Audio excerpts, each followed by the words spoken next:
Assalomu alaykum hurmatli bog'bonlar, hurmatli tomorqa egalari. Navbatdagi bog' zararkunandalarga qarshi kimyoviy kurash choralari bo'yicha berayotgan ma'lumotimizni davom ettiramiz.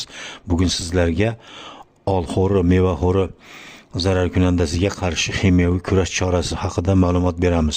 Bu zararkunandaning voyaga yetgan lichinkalari meva novdalarini va meva o'zagini zararlab, unga zarar ko'rsata boshlar ekan.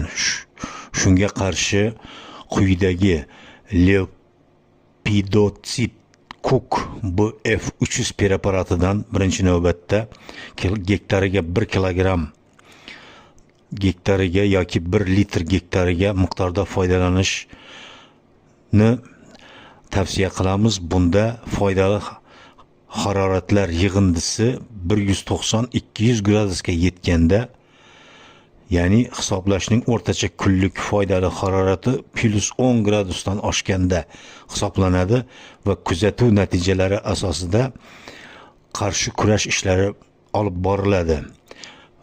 Ya'ni feromon tutqichlardan foydalanib generatsiya kapalagining generatsiya holatini o'rgangan holda aniqlab, keyin bu preparatni sepish tavsiya qilinadi. Shuningdek, yana ikkinchi variantdagi kurash, kimyoviy kurash preparatlaridan Plistar komponentli Talistar preparatidan ham gektariga 0,4 yoki 0,6 kilogramm gektariga yoki shuncha litr gektariga ayni yuqoridagi vaziyatlarni hisobga olgan holda sepish tavsiya qilinadi.